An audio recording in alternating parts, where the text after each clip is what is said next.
Bom dia, pessoal. Bom dia a todos.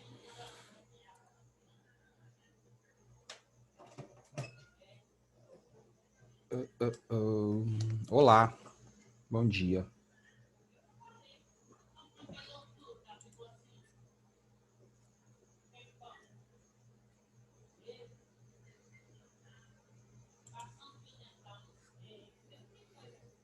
Deixa eu ver.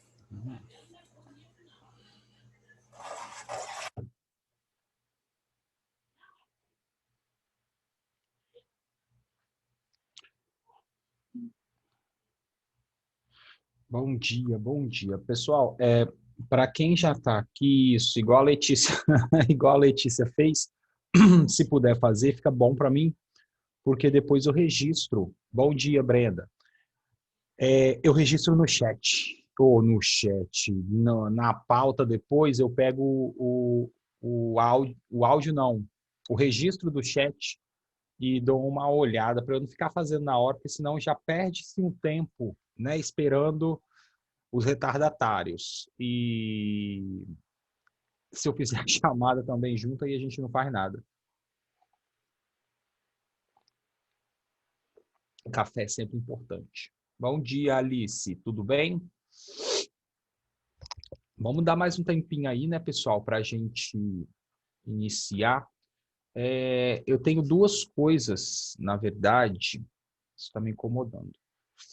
Duas coisas, na verdade, para falar para a gente assim, vamos colocar, que uma é perguntar se vocês sabem usar ou já usaram o Jamboard. É um aplicativo do Google que faz tipo umas notas. Algum professor já usou com vocês o Jamboard? Jamboard ou Jamboard, não sei. Não, sim, talvez.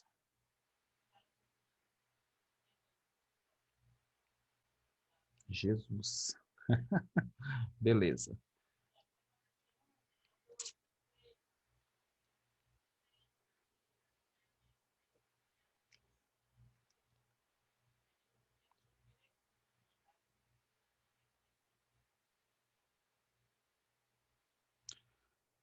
Normalmente são quantas pessoas que participam das outras aulas? É porque, na verdade, a minha aula, até eu fico com aquela interrogação assim, né? Enfim,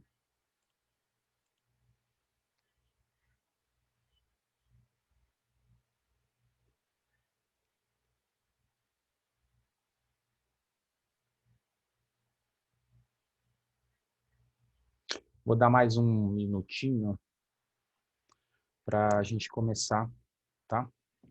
E vou. Bom, a minha ideia é usar o Jamboard para eu poder coletar informações junto de vocês, porque eu, sinceramente, como eu já venho falando, eu estou fazendo de acordo com o que eu acho interessante. Mas nem sempre o que eu acho interessante é o que você precisa no momento. Então, é, eu estou fazendo mais uns levantamentos agora. A gente vai fazer um levantamento toda semana para a gente ver que tipo de situação a gente vai ficar explorando nessas aulas de quinta. Claro, serão ainda exercícios, só que eu vou pegar um direcionamento mais, digamos assim, mais preciso e vou fazer uma pesquisa com vocês. A gente vai fazer hoje umazinha, depois eu vou passar o link para vocês aqui no chat antes da aula terminar, tá? Vocês vão lá, respondam, o item que for mais respondido vai ser o tópico da próxima aula e depois eu vou utilizar com vocês o Jamboard, que é um aplicativo do Google, tá? Ele faz tipo notas, eu estou aprendendo também, eu já conhecia, mas eu não mexi nele assim para entender toda a funcionalidade dele. Mas é um aplicativo bem legal porque eu vou fazer lá tipo, eu vou deixar eu vou criar vou inserir vocês, né? Eu estou vendo se a inserção é só enviar o link igual os demais aplicativos do Google ou se tem que inserir via e-mail. Aí, se eu precisar inserir via e-mail, eu vou pedir para vocês os e-mails lá no grupo. E esse Jamboard vai ser tipo como um quadro de recados, né? Durante a semana ou durante durante a semana, durante o período que a gente vai ter de uma aula a outra, vocês vão lá e vão colocar lá se quer que resolve uma questão específico, se quer que trabalhe algum determinado assunto que foi falado ali naquela semana, mas você precisa aplicar. Então, eu vou deixar essa interação mais aberta entre eu, né, não como eu queria, mas entre eu e vocês, para a gente tentar, para eu tentar atender às necessidades de vocês, evidentemente, tá? A gente vem trabalhando vários pontos, várias situações, mas como eu falei na última aula, eu ainda acho que está meio solto, está meio assim, não está dando para amarrar direito as ideias, elas parecem que estão... Eu não gosto de ficar assim, não. Eu já sou um pouco perdido, mas se eu me sinto mais perdido, aí que eu fico meio estranho, aí eu não consigo fazer com que a coisa, sei lá, parece que está faltando alguma coisa, sabe? Então, eu vou fazer esse trabalho agora com você, a gente vai fazer uma pesquisa. Primeiro eu vou resolver algumas atividades, depois aí a gente vai fazer essa pesquisa e encerrar a aula. Eu não acredito que deva durar muito tempo, tá bom? A aula deve ser mais curta um pouquinho do que as demais, pelo menos hoje, para que a gente possa, digamos assim, se situar e depois, para que eu também possa me situar, né? Então vamos lá, pessoal. Eu vou começar a aula agora, compartilhar a tela com vocês. Nessas aulas deveriam ser experimentais, a gente sabe disso, que a gente deveria, por exemplo, ontem, né, foi quarta, a gente estaria fazendo aula de laboratório, né, fazendo alguma atividade mais, digamos assim, mais prática. Só que temos esse problema. Eu até pensei em propor atividades, mas eu não sei se é interessante. Pode ser, ó, agora aqui, ó, falando, pode ser. Dependendo, eu vou pensar numa coisa aqui. Se der certo, ok. Se não, vamos continuar nesse padrão para treinar vocês aí mais, né, para a prova do Enem que vai vir no ano que vem para todos. Andrew chegando. Eu vou compartilhar a tela com vocês, tá bom? Espero que eu consiga ver quem está chegando nas salas. Bom, pessoal, olha só, eu ainda estou trabalhando no sentido de química orgânica, tá? Eu não sei exatamente, muitos falam assim, eu sou muito bom, tranquilo, então que bom que vocês estão, digamos assim, bem com a química orgânica, porque isso facilita muito a vida de vocês, tá? Eu estava analisando, por exemplo, as provas da EMESCAM, tá? Quem pretende, sei lá, fazer EMESCAM, tem muita... É o que eu sempre falei com vocês, desde a segunda série, quando a gente começou a estudar química orgânica. A química orgânica ela é o carro-chefe de várias provas. E ela é tão importante assim, não que as outras não sejam, evidentemente, mas ela tem uma importância. Por quê? Porque dentro da química orgânica, eu consigo trabalhar, por exemplo, eu vi na questão da EMESCAM, trabalhando conceitos de físico-química. Então, ele trabalha com as duas áreas da química numa mesma questão. Tudo pautado na química orgânica. Então, essa é importante que você tenha mesmo esse domínio da química orgânica, tá? Eu acho que é fundamental para você que vai fazer provas. Talvez futuramente você nem aplique, ou talvez aplique, a depender da área que você for. Por exemplo, para quem for fazer agronomia, ó, quem pretende fazer ou seguir a carreira agronômica, né, na área de agronomia, de onde que eu estou tirando esse nome? Vocês vão ver muito disso aqui, tá? Muito mesmo. Porque são compostos que fazem lá o processo de, né, nutrição das plantas e etc. Mas voltando ao assunto em específico, olha só, eu preparei 8 questõezinhas aqui bem rapidinhas para a gente tentar resolver de uma maneira bem sucinta e rápida. Eu só vou abrir meu quadro aqui para que, se eu precisar daqui a pouco, eu venha nele. Então, olha só, primeira questão aqui, continuando a falar de química orgânica, agora aspectos gerais da química orgânica. para ver se vocês... Bom dia, obrigado. De nada, Bárbara. De nada. Não. Ah, não, pode, é aquela velha história, que ela não tem, comigo não tem essa não, né? É o mesmo, é aquele mesmo cara lá da sala de aula, tranquilo.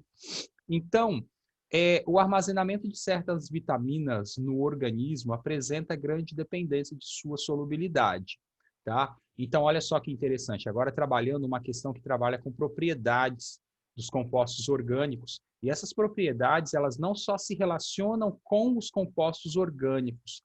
Toda vez que a gente trabalha com propriedades de compostos orgânicos, né?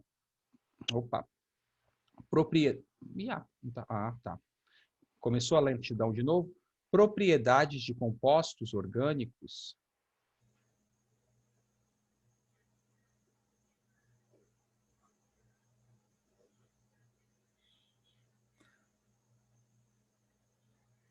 A gente sempre tem que lembrar das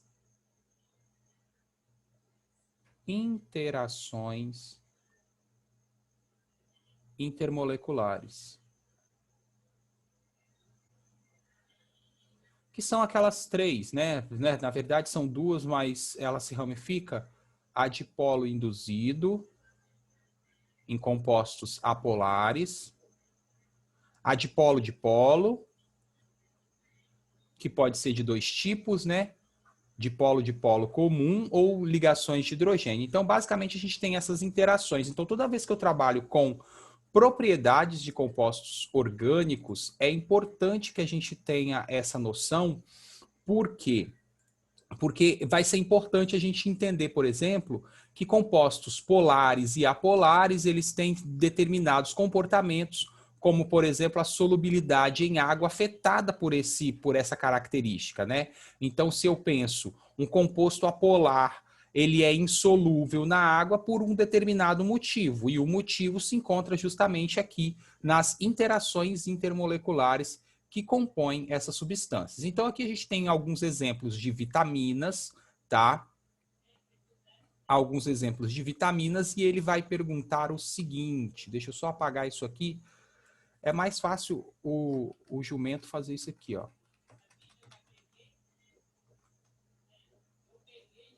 Pronto, mais rápido, né?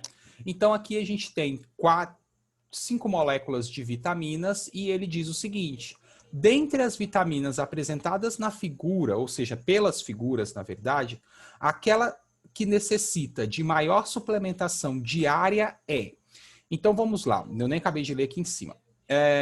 Por exemplo, vitaminas hidrossolúveis devem ser incluídas na dieta diária. Então, ó, vitaminas hidrossolúveis devem ser incluídas na dieta diária, enquanto as lipossolúveis são armazenadas em quantidades suficientes para evitar doenças causadas pela sua carência. A seguir, são apresentadas as estruturas químicas de 5 vitaminas. Então, a gente tem 5 estruturas aqui, e ele pergunta, dentre as vitaminas apresentadas na figura, ou nas figuras, aquelas que necessitam de maior suplementação diária, eu acho que está faltando alguma coisinha aqui, mas a pergunta original, acho que na hora que eu limpei ela, eu acabei apagando alguma coisa. Mas a pergunta original é, aquela que mais tem tendência a se solubilizar em água, dentre os compostos apresentados aqui, qual que seria, né? Então, qual seria aquela estrutura dentre estas apresentadas que teria uma maior solubilidade em água? Aí você tem que lembrar que a água é um composto polar, mas não só por isso ele dissolve todos os compostos polares. É preciso que, além dessa polaridade, o composto também tenha átomos de elementos químicos que permitam as formações das chamadas ligações de hidrogênio. Lembre que a água ela tem ligações de hidrogênio na sua estrutura.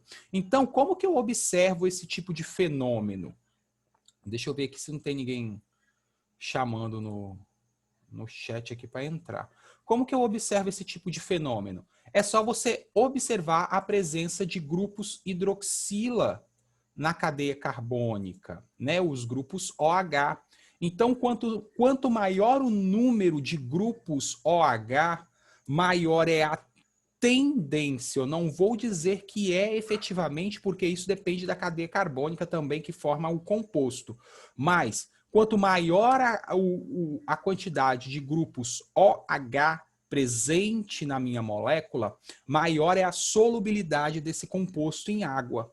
Então, quando eu observo a presença ou a estrutura de todos esses compostos, a gente percebe que aqui a gente tem um grupo OH, aqui a gente tem 2 átomos de oxigênio, polarizando a molécula, mas não garantindo solubilidade em água, porque se você repara o tamanho da cadeia carbônica, que é apolar, ela é muito grande, né? A quantidade de grupos apolares na molécula é muito grande, então você tem uma menor solubilidade, né? Uma menor solubilidade, por exemplo, se eu comparo com esse composto aqui. É muito importante também falar disso. Toda vez que você vai analisar propriedades de compostos orgânicos, que são fundamentados pelos estudos lá da química geral, lá nos primeiros capítulos, ligações, polaridade, essas coisas, quando você vai estudar, você sempre tem que pensar assim, tá, estou comparando ponto de fusão, ponto de ebulição, solubilidade, mais do que de qual composto com qual.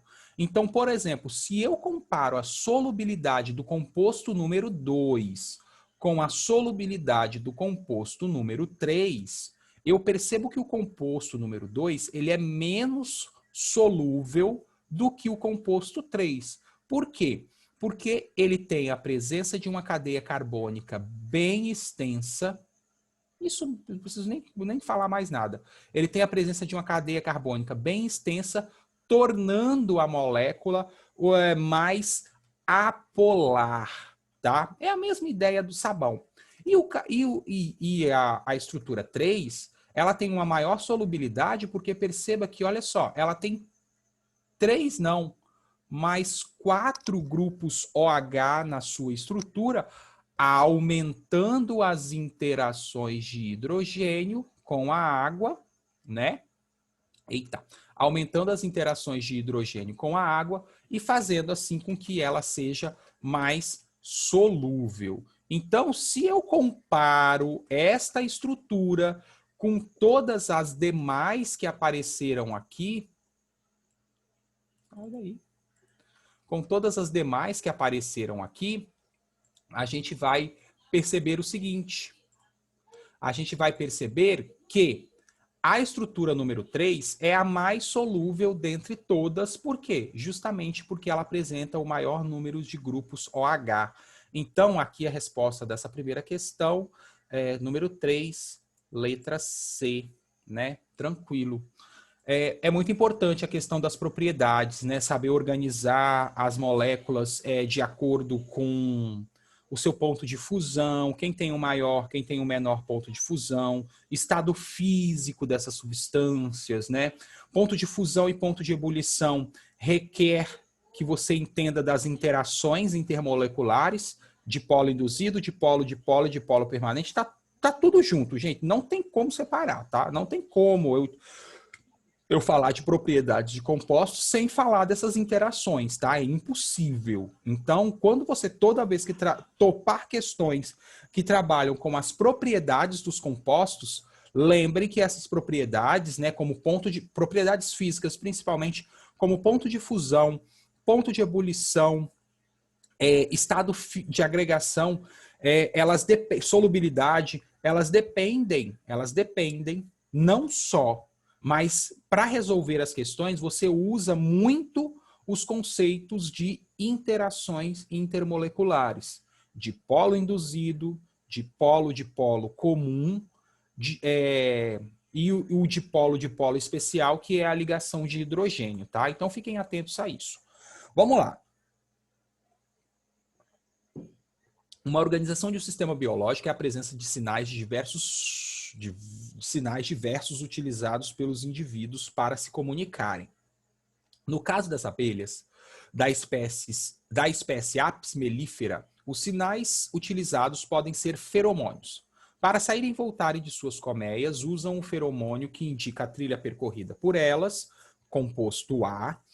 Quando presentem o perigo, expelem um feromônio de alarme, o composto B, que serve de sinal para o combate coletivo. O que diferencia cada um desses sinais utilizados pelas abelhas são as estruturas e funções orgânicas desses feromônios.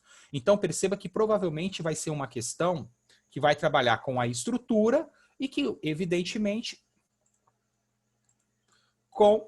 Por que está travado aí? E, evidentemente... Mas, oxe... Mas, gente, o que aconteceu aqui?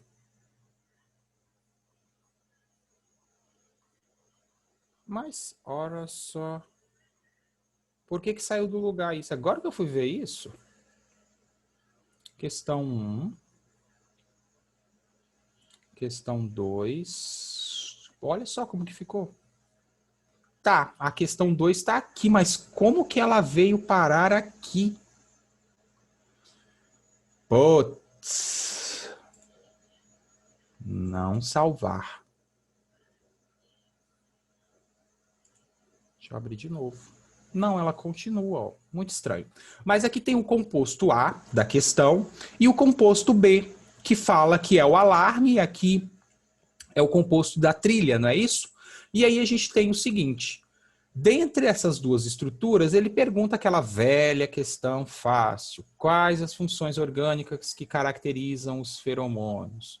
Aí eu não vou ficar perdendo não, mas não ficar falando muito sobre isso aqui, mas basicamente toda vez que quais as funções, procurem os átomos de oxigênio, nitrogênio e outros elementos presentes na molécula. Então aqui a gente tem um grupo OH ligado a um carbono saturado, álcool.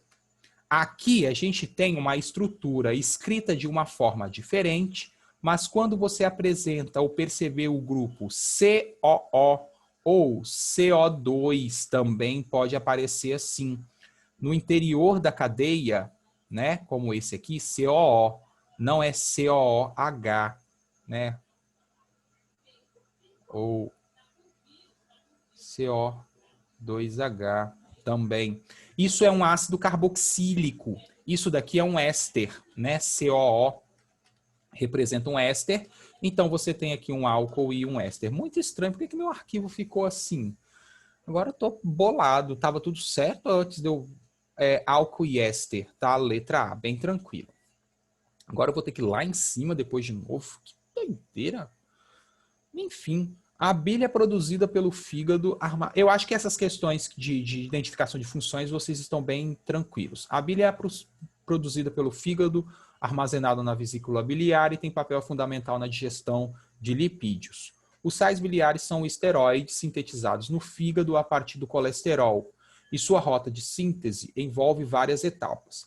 Partindo do ácido cólico, representado na figura, que eu vou encontrar ali agora para vocês, na figura, ocorre na formação, partindo do ácido cólico, representado na figura, ocorre na formação dos ácidos glicocólico e taurocólico. O prefixo glico significa a presença de um resíduo de aminoácido glicina, e o prefixo tauro do aminoácido taurina. Agora deixa eu ver o que ele quer com essa questão, porque, né? Aqui a gente tem, aqui a questão 3 está aqui. Então a gente tem a estrutura do ácido cólico presente.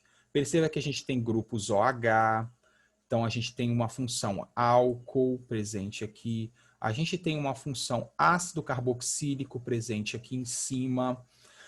Perceba que eu estou sempre indo em regiões onde eu observo átomos diferentes de carbono e hidrogênio.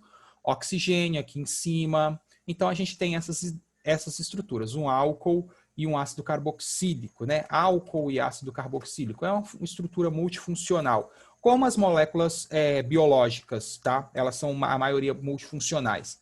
Então a combinação entre o ácido cólico e a glicina ou taurina origina a função amida. Então, quando eu combino essa molécula aqui com a glicina ou a taurina, eles vão, a partir dessa reação, formar a função amida, que é formada pela reação entre o grupo amina, presente nesses aminoácidos, taurina e glicina, e o grupo... Aí você tem que lembrar, o que é uma amida? Uma amida é um C-dupla-O, né? Um radical acila, ligado a um nitrogênio, que pode ser H2 aqui, por exemplo. Nossa, deixa eu melhorar isso que está horrível.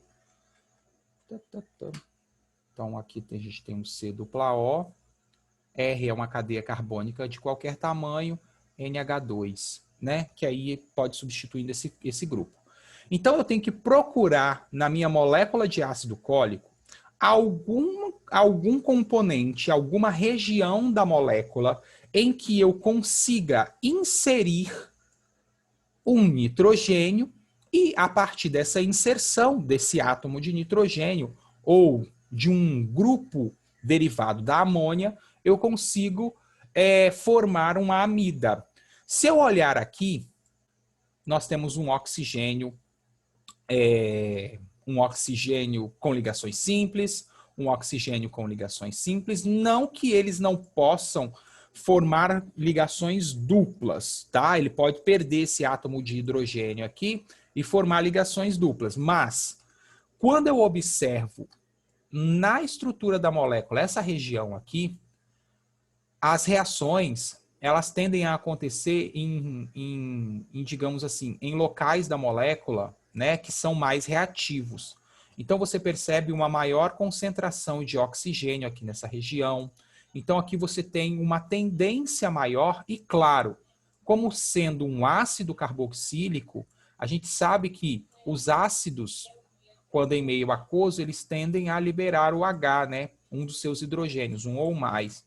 Então, quer dizer que nesta parte aqui, onde nós temos o grupo carboxila, é que vai acontecer a formação da amina, porque esse grupo aqui vai sair, vai formar água, ó, presta atenção, ó, a gente tem a amida, ó, NH3, é a origem dela. Então, vou juntar com esse cara aqui. Lembrando, NH3 é isso aqui, né? Então, mais isso aqui, ó, vai formar água. E aí eu ligo aqui nesse carbono, formando a amida. Poxa, caramba, caí. Minha cadeira tá quebrada. E sempre acontece, machuquei até minha perna ontem, não sei. Eu quebrei a cadeira, eu fui consertar ela e quebrei, tá? Acontece, todo dia, toda hora acontece. Isso quando o meu monitor não cai para cima de mim também aqui. É uma loucura, super. Tô sério, todo dia acontece um acidente como esse. Então, aqui a gente tem essa ideia. Perceba que ocorre a formação de água, né? E aqui a gente tem um sítio de ligação para o átomo de nitrogênio. Lembra que a amônia é uma base, né? É uma base. A amônia é uma base. Propriedades de compostos lá, sei lá, de química que vocês estudam, mas em química geral. Então, se vai perder ali, ele vai perder a carboxila, né? A reação vai ser entre o grupo amina desses aminoácidos e o grupo carboxila, tá bom? Então, a gente tem essa letra A, né, do ácido cólico. Aqui é uma questão bem bacana, porque trabalha com a ideia de hibridização, para ver se você consegue enxergar a questão da hibridização, se os híbridos, né, se quando eles formam os híbridos, né, os orbitais híbridos, esses orbitais eles vão se situar sobre o plano ou vão se situar fora do plano, né, o plano imaginário. Então, ó, a forma das moléculas, como representadas no papel, nem sempre é planar. Ele já afirmou isso. Em um determinado fármaco, a molécula contendo um grupo não planar é biologicamente ativa, enquanto moléculas contendo substituintes planares são inativas, tá? Então ele pergunta o grupo responsável pela bioatividade desse fármaco, ou seja, eu tenho que procurar dentre as estruturas da molécula. Putz, caramba. Como que isso saiu do lugar? Eu tenho dentre as estruturas da molécula, dentre as estruturas da molécula, que está lá A, B, agora, o 5 está aqui. Aqui, ó, A, B. Caramba, gente, ó. C, D. E E. Dentre essas 5 estruturas, qual delas é que vamos encontrar essa atividade biológica? Então, aqui trabalha com a hibridização.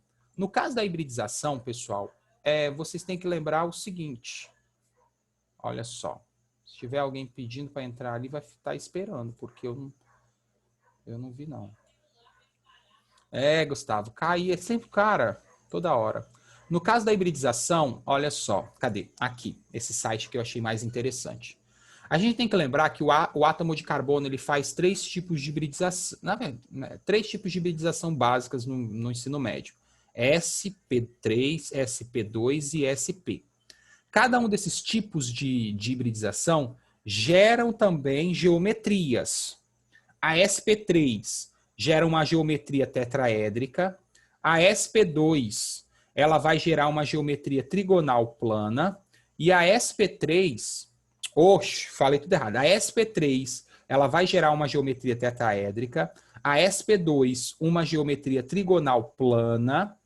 E a sp ela vai gerar uma geometria linear, tá? Então, o que ele quer ali? Ele quer que você faça essa associação entre qual a geometria apresentada por aqueles átomos híbridos que me permite fazer com que a minha molécula ali, com que a molécula tenha essa atividade biológica. Então, você tem que fazer essa relação. Para você fazer a relação, você tem que lembrar dessas características. sp3, tetraédrico. Tetraédrico significa que as ligações e o átomo que formam os compostos estarão fora do plano. Trigonal plana. Trigonal plana. Trigonal plana significa que os átomos estarão dispostos sobre o plano. Linear, não precisa falar que a ligação linear ela está sobre o plano. Então, a gente tem linear, geometria linear para híbridos sp, que fazem ligações triplas. Geometria trigonal plana para híbridos que fazem, que tem hibridização do tipo sp2, ligação dupla. Aqui é dupla, 2 duplas ou uma tripla, tá bom? Só para reforçar. E tetraédrico para aqueles átomos de carbono que fazem ligações simples.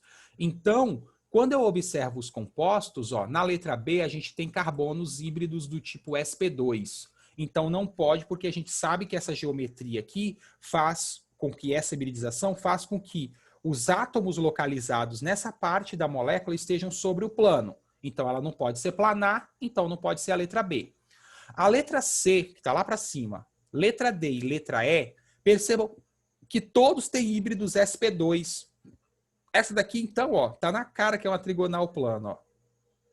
Então, você percebe que aqui todos eles não têm um comportamento planar devido à hibridização. Ó o lance, ó o link, ó o elo. Então, aqui a gente sobra a letra A, porque todos os átomos de carbono da letra A são híbridos sp3, estando, portanto, em uma geometria tetraédrica. Aí você pensa, como que isso tá? Lembrem que aqui essa representaçãozinha aí bonitinha é só para a gente entender. Na realidade, eles não estão assim.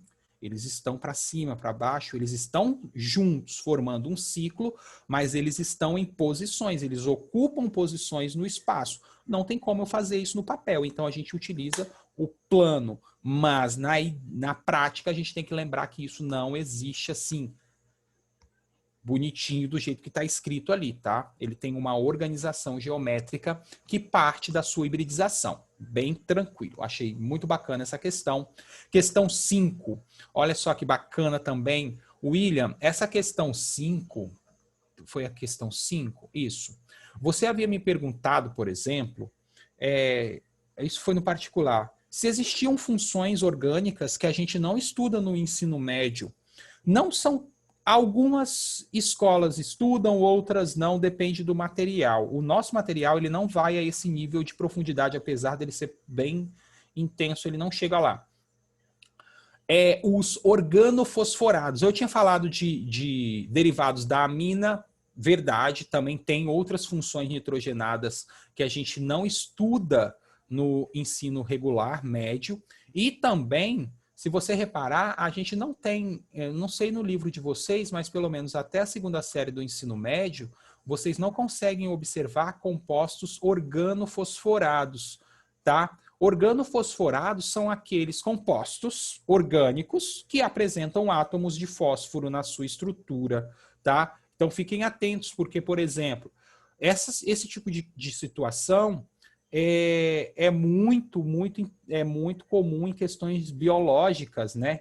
Que trabalham com as moléculas biológicas. Então, as moléculas biológicas, elas são batata para ter um grupo fosfato ou um grupo fosfonato, vamos colocar assim, que é o grupo citado aqui. Então, vamos nessa questão 5. Os pesticidas modernos são divididos em várias classes, entre as quais se destacam os organofosforados. Então, são moléculas orgânicas com átomos de fósforo. Materiais que apresentam efeito tóxico agudo para os seres humanos. Esses pesticidas contêm... A gente come veneno, né? Com aquela música do Emicida com a Vanessa da Mata, um trecho dela que fala: escolha qual veneno te mata, é essa a ideia mesmo. Você tem vários venenos disponíveis aí no mundo, escolha aquele que você vai querer se matar, porque não tem jeito. Então, esses pesticidas contêm um átomo central de fósforo, ao qual estão ligados, parece meio apocalíptico, mas é verdade, ao qual estão ligados outros átomos ou grupos de átomos como oxigênio, enxofre, grupos metox ou etox. Metox, etox, éteres. Éter com um átomo de carbono, éter com 2 átomos de carbono. Ou um radical orgânico de cadeia longa. Os organofosforados são divididos em 3 subclasses. O tipo A, na qual o enxofre não se incorpora na molécula. O tipo B, na qual o oxigênio, que faz dupla, olha como que ele está te dando a forma da estrutura, na qual o oxigênio faz dupla com o fósforo, é substituído pelo enxofre. Então, no tipo B, há uma substituição do oxigênio, que faz dupla com o fósforo, pelo átomo de enxofre, e no tipo C, no qual os 2 átomos de oxigênio são substituídos por enxofre.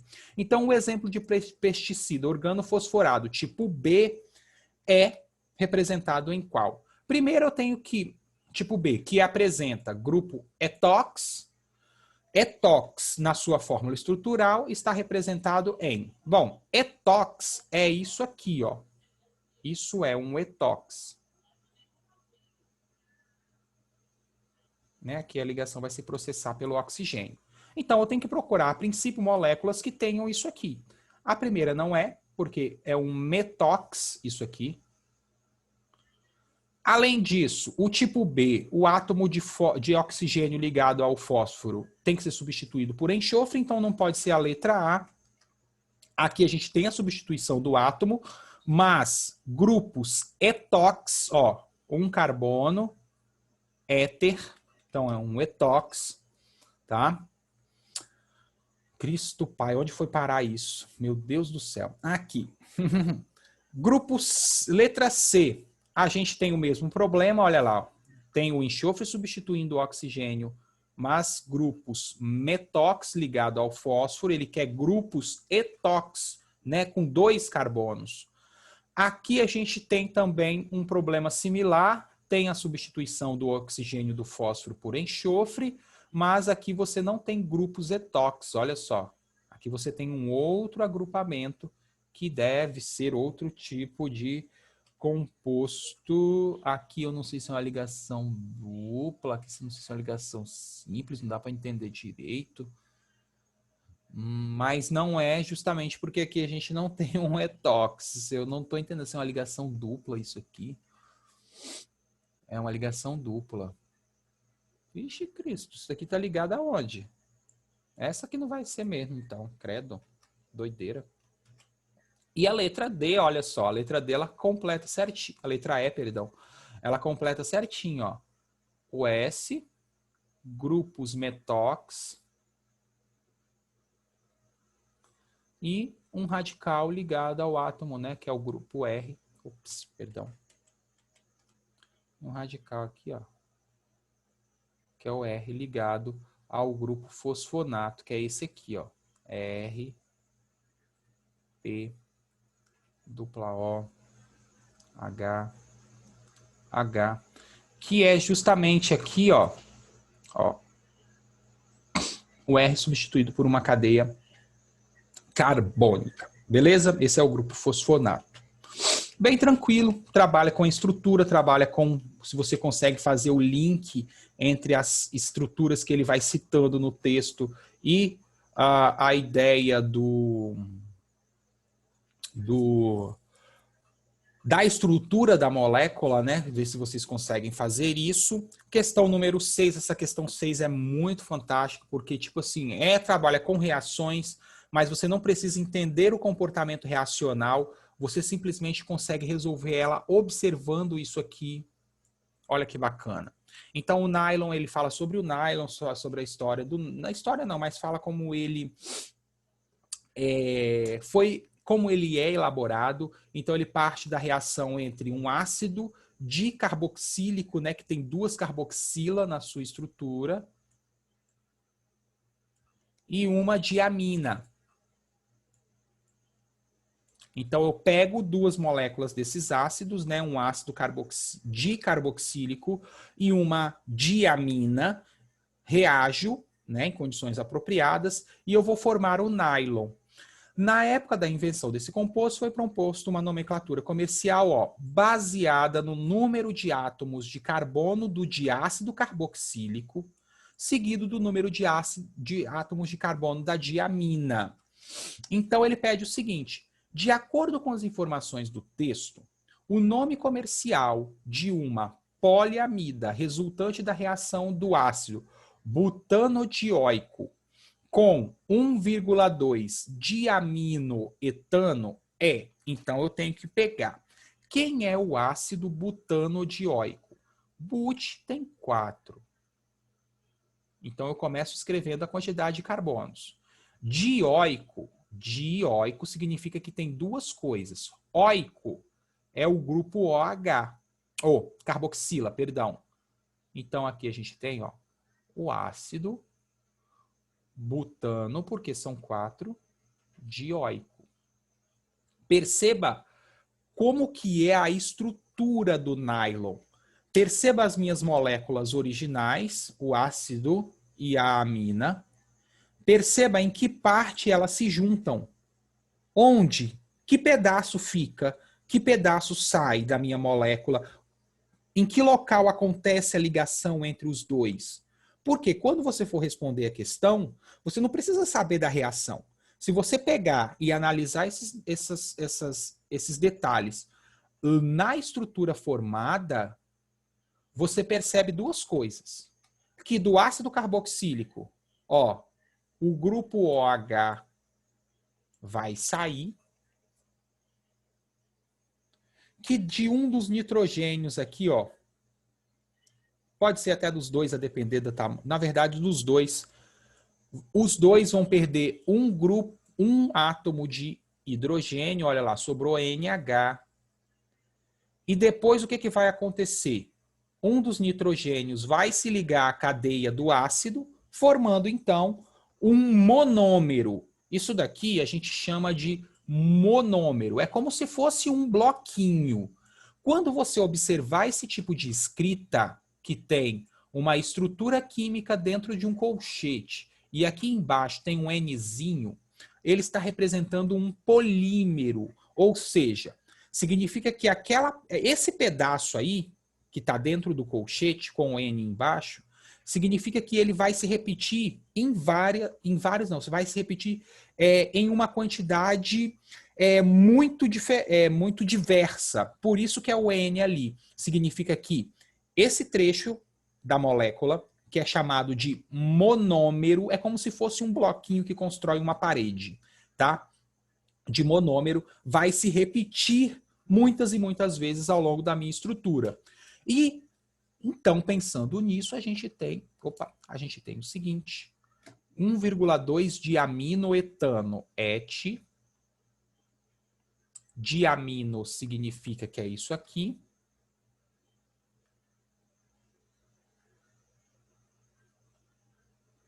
certo? E aí a gente tem, ó, vai perder o grupo OH, vai perder um H, vai perder o grupo OH, vai perder um H. Então quer dizer que sobraram 4 carbonos aqui do ácido e 2 carbonos da minha amina. Então, se a nomenclatura comercial é baseada no número de átomos de carbono do diácido, que é 4, seguido do número de carbonos da diamina, que é 2, você vai ter o nylon 4,2. Letra D. Muito fácil, não precisava nem fazer toda essa estrutura, mas é legal. Eu quis deixar para que vocês percebam que muitas vezes as respostas elas se encontram na própria questão. Olha só, quando eu observo do reagente para o produto, né, o que liga, o que sai, o que entra na nova molécula. Então, tendo essas observações, você consegue ter um bom, às vezes, resolver questões bem rapidamente. Tudo bem? Tranquilo? Aí ficou faltando a questão 7, que está totalmente... Eu não juro para vocês que eu não sei como que isso foi acontecer, esse lance de ficar totalmente assim. A questão 7, que também é uma questão parecida com a anterior, para ver se você consegue. Não precisa entender de reação, mas se você... Eu vou mandar essa lista para vocês. Eu vou corrigir ela agora. Eu tenho mais 2 aulas agora na sequência. Eu vou corrigir ela agora, depois das 2 aulas, 10h45, e envio para vocês de novo. Não sei por que esse troço fez isso comigo, mas é muita sacanagem. Se você consegue fazer essa percepção, olha só, né? O que sai, o que entra. Se você consegue visualizar um nome, a partir desse nome montar uma estrutura original e dessa estrutura original montar um produto. Olha que bacana, muito legal. E aqui a 8 também, um mesmo processo em que eu tenho, de novo, um organo fosforado, né, um grupo fosfato, fosfonato, desculpa, não fosfato, mas fosfonato. E aqui você tem, para ver se você consegue fazer a identificação da união entre esse cara e esse cara. Ele vai dar essa informação aqui em cima, tá? Olha o nome. Beleza? Antes da gente finalizar, pessoal, eu vou mandar aqui no chat para vocês. Deixa eu só parar de compartilhar a tela.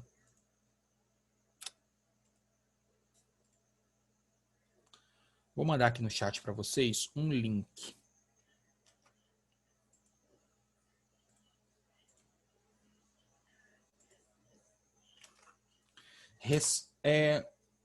Cliquem aí, né? Respondam para mim lá, não precisa ser agora de imediato, mas se quiser também eu já agradeço.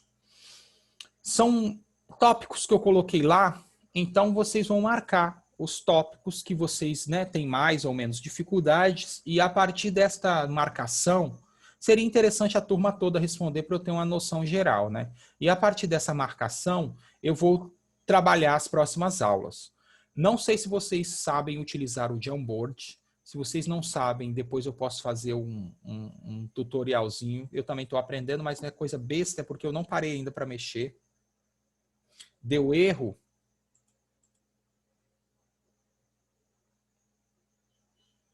Ah, tá. Desculpa. Lógico.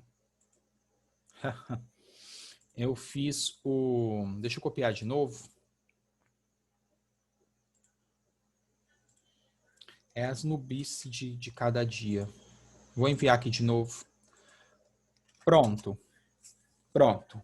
Esse daí está funcionando. É porque eu não tinha liberado as respostas, tá? São alguns tópicos. Se você tiver mais algum tópico, depois você pode me falar no privado. E eu vou falar no Jamboard, porque ali a gente vai trabalhar meio que com, digamos assim, um salva-vidas da química, vamos colocar. Eu tenho uma questão, eu vou deixar aberto o Jamboard e você vai lá, vai criar uma notinha, vai até tal dia, evidentemente, porque senão eu não consigo.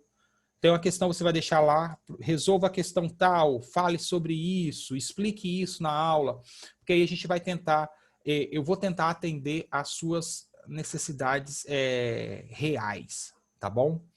Beleza, pessoal? Para quem entendeu, ok, se puder responda para mim, eu vou passar também o link no grupo para o pessoal, para as demais pessoas responderem. E nas próximas semanas eu vou fazendo baseado no que vocês precisam de fato. Porque como eu falei, se eu ficar fazendo o que eu acho, às vezes o que eu acho não é o que você precisa, né? Apesar de eu saber que vocês precisam de tudo, nem sempre é o que você precisa de imediato. Tá bom? Beleza? Então, para quem tiver ok, só dá um tchauzinho, dá um ok, um ok e dá um tchau. Para quem tiver alguma dúvida, é só tchau, Samu. É só falar. Eu estou aqui disponível. Tchau, Bárbara. Obrigado pela presença, pessoal. Quem veio aí participar da aula, brigadão mesmo. Tá?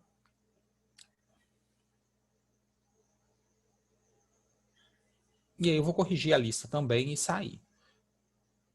Né? Sair não. E enviar para vocês a lista corrigida, porque, Jesus, eu não sei como que isso aconteceu. Sério. Como que isso aconteceu? Esse computador é maravilhoso.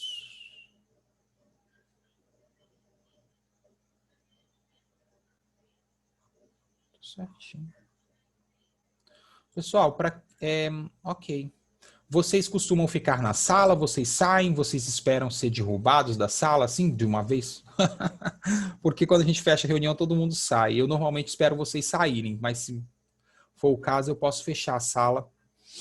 É porque eu já vou para outra, na verdade, então eu tenho que fechar. Ah, então eu vou derrubar vocês, tá bom? Até a aula de quinta, respondam o questionário lá para mim. Tchau.